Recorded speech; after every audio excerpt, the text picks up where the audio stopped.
Hello दोस्तों, आज हम लोग संविधान का महत्वपूर्ण टॉपिक पढ़ेंगे। पार्ट 5 में है ना, भारत के हमारा प्रेसिडेंट है, यानी कि भारत के राष्ट्रपति है। तो राष्ट्रपति है पार्ट 5 में है, जो कि आर्टिकल है ना 52 से लेकर 62 के बीच में प्रेसिडेंट के बीच में चर्चा है। तो यहाँ जो सोर्स है प्रेसिडेंट का, वो लिया गया है यूएसए अमेरिका से। प्रेसिडेंट होता है ना संघ का कार्यपालिका यानी कि एग्जीक्यूटिव का प्रमुख होता है। कह सकते हैं he is the executive head of India, first citizen of India president होता है। संविधान का प्रेसिडेंट का पद है ना, वो अनिवार्य किया गया हुआ है।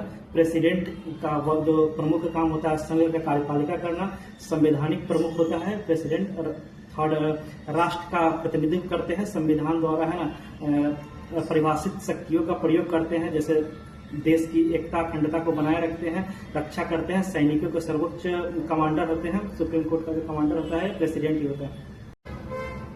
राष्ट्रपति देश के संवैधानिक प्रमुख होते हैं, जबकि प्रधानमंत्री होते हैं ना वास्तविक कार्यपालिका के प्रमुख होते हैं। राष्ट्रपति बनने का योग्यता होते हैं भारत के नागरिक होना चाहिए, मिनिमम एज 35 साल होना चाहिए, लोकसभा सदस्य बनने का योग्य हो, यानी कि कह सकते हैं कि जो मतदाता होना चाहिए, मानसिक रूप से दिवालिया नहीं, मानसिक रूप से स्वस्थ होना चाहिए, दिवालिया न हो। उसके बाद है ना भारत सरकार या राज्य सरकार के अंतर्गत है ना कोई भी लाभ पद पे न हो, हमारा वो होगी हमारे राष्ट्रपति का योग्यता।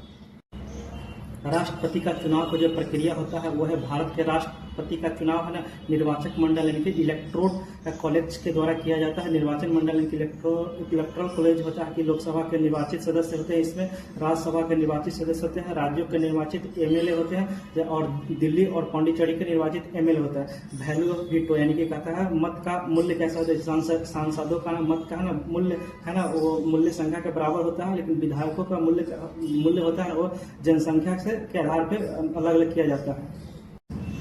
राष्ट्रपति का ना ओथ जो होता है ना, वो शपथ वो है ना सीजे यानी कि चीफ जस्टिस ऑफ इंडिया के द्वारा किया जाता है। उसके बाद है टेन्योर, राष्ट्रपति का जो टेन्योर होता है, कार्यकाल होता है ना, वो 5 साल होता है। जिस दिन से वो अपना पोस्ट ग्रहण करते हैं उस दिन से 5 साल। जैसे कार्यकाल समाप्त कब होगा, उनका कार्यकाल समाप्त होगा या 5 साल पूरा हो जाने का तब, या हो सकता है कि इस्तीफा दे दे, या हो सकता है कि महाभियोग द्वारा उन्हें हटाया जाए, या मृत्यु हो जाने पर उनका कार्यकाल समाप्त हो जाएगा। इस्तीफा जो है ना राष्ट्रपति किसको देगा, तो इस्तीफा राष्ट्रपति देगा उपराष्ट्रपति का। राष्ट्रपति संसद के अभिन्न राष्ट्रपति है ना संसद के अभिन्न अंग होता है, जैसे पीएम का नियुक्ति करता है कि जो लोकसभा का बहुमत दल का नेता होगा उनको पीएम बनेगा, वो राष्ट्रपति नियुक्ति करेगा। उसके बाद है ना सभी कार्यपालिकाओं के राष्ट्रपति के नाम से ही किया जाता है, सभी जितना काम होते हैं वो राष्ट्रपति के नाम पे किया जाता है। राष्ट्रपति के अधीन है ना वीटो पावर होता है, तो राष्ट्रपति के संसद के द्वारा पारित विधेयकों पर अपनी सहमति या असहमति देने का अधिकार होता है। ये 3 प्रकार का होता है, यानी कि वीटो पावर 3 प्रकार का होता है, एब्सोल्यूट वीटो, सस्पेंसिव वीटो और एक होता है पॉकेट वीटो। हम लोग पढ़ेंगे पहले एब्सोल्यूट वीटो। एब्सोल्यूट वीटो का हिंदी होता है पूर्ण वीटो, यानी कि प्रेसिडेंट किसी विधेयक पर असहमति देने से मना कर सकते हैं। ऐसे विधेयक दोबारा संसद में प्रस्तुत नहीं किया जा सकता है। ये एक प्रकार के लागू होगा, एक ही बार ये लागू होगा, और साधारण विधेयक इसमें होता है। दूसरा आता है सस्पेंसिव वीटो यानी कि निलंबनकारी वीटो। राष्ट्रपति के विधेयक के सहमति के देते हैं और इस पर पुनः विचार के लिए संसद को वापस भेजे जाते हैं, और यदि संसद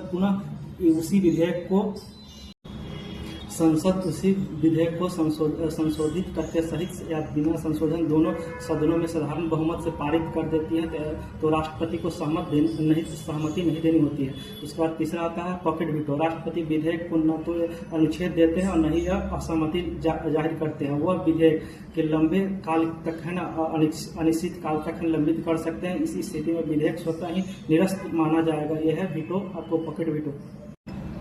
राष्ट्रपति का है ना प्रमुख शक्ति होता है, प्रमुख शक्ति उनका है कार्यपालिका की शक्ति है, विधायिका की शक्ति है, न्यायिक का शक्ति है, वित्तीय का शक्ति है, आपातकालीन की शक्ति है, सैन्य शक्ति यानी कि 6 प्रकार की शक्ति है, कार्यपालिका की शक्ति फर्स्ट है। तो राष्ट्रपति संघ कार्यपालिका के प्रमुख होते हैं, प्रधानमंत्री की नियुक्ति करता है तथा उनकी सलाह पे अन्य मंत्रियों की नियुक्ति करता है। मंत्री परिषद राष्ट्रपति का प्रति सामूहिक रूप से है ना उत्तरदायी होता है। राज्यों का जो राज्यपाल होता है उनका नियुक्ति करता है। संघ लोक सेवा आयोग, कैग, चुनाव आयोग आदि की नियुक्ति करता है, यानी कि कार्यपालिका शक्ति में आते हैं। दूसरा शक्ति है कि है विधायिका शक्ति, यानी कि राष्ट्रपति है ना संसद का अभिन्न अंग होते हैं। संसद को किसी भी सदन में बुलाना, स्थगित करना या लोकसभा को भंग करना इनके अंदर होता है। विधायकों को अपनी स्वीकृति देना होता है। अस्वीकार या पुनः विचार के लिए है ना लौटाना, धन विधेयक को छोड़कर संयुक्त अधिवेशन बुला सकते हैं, अध्यादेश जारी कर सकते हैं। ये आपको विधायिका शक्ति था। तीसरा हम लोग पढ़ेंगे न्यायिक शक्ति। न्यायिक शक्तियां हैं, जैसे क्षमा क्षमा दया, क्षमादान एवं दंड परिवर्तन, दंड या स्थगन और दंड माफी प्रदान करना, ये सब शक्ति उन्हीं के अंदर में है। न्यायिक में यह शक्ति है निम्न मामलों में प्रयोग होती है, जैसे मृत्यु दंड के लिए होता है, सैन्य न्यायिक द्वारा दंडित माना जाता, दंडित माप के लिए होता है, संघीय कानून से उल्लंघन करने के लिए राष्ट्रपति के दंडों के माप या कानून करने के लिए काम आते हैं। सब न्यायिक शक्तियां में आते हैं। चौथा है वित्तीय शक्तियां। बजट संसद में राष्ट्रपति की अनुशंसा पद पे ही प्रस्तुत होता है। धन विधेयक राष्ट्रपति की अनुशंसा के बिना लोकसभा में प्रस्तुत नहीं किया जा सकता है। भारत में जो कंसिलेटेड फंड होता है वो धन विधेयक को व्यय राष्ट्रपति के स्वीकृत से ही यह होता है। उसके बाद पांचवा था आपातकाल शक्तियां, यानी कि राष्ट्रपति आपातकाल की घोषणा करता है। राष्ट्रपति आपातकाल कैसे करता है घोषणा? युद्ध बाहरी आक्रमण या सशस्त्र विद्रोह के स्थिति में राज्य आपातकाल या राष्ट्रपति आपातकाल में राष्ट्रपति शासन लगाया जा सकता है। जैसे किसी राज्य के संवैधानिक तंत्र विफल होने पे उसमें आता है वित्तीय आपातकाल, यानी कि भारत की नीतिय स्थिरता या साख में खतरा होने पे भी कर सकते हैं। उसका आता है छठा जो पावर है शक्ति है वो सैन्य शक्ति, यानी कि राष्ट्रपति छठा आपको है सैन्य शक्तियां। तो राष्ट्रपति है ना सशस्त्र सेनाओं और सर्वोच्च सेनापति होता है। जल सेना, स्थल सेना, उसके बाद वायु सेना का प्रमुख होता है। युद्ध की घोषणा करता है, शांति संधि करता है, वीरता पुरस्कार जैसे परमवीर चक्र, अशोक चक्र आदि सम्मानित करता है। इसमें है ना राष्ट्रपति से रिलेटेड है आपको 52 से लेकर 62 आर्टिकल। तो हम लोग है ना आर्टिकल अगले हम लोग है ना राष्ट्रपति का है ना आर्टिकल पढ़ेंगे, जो कि 52 से लेकर 62 तक आर्टिकल है। उससे ज़्यादा भी है, लेकिन हम लोग पहले 52 से 62 तक राष्ट्रपति से रिलेटेड आर्टिकल देखेंगे। तो आर्टिकल 52 है भारत में राष्ट्रपति होगा।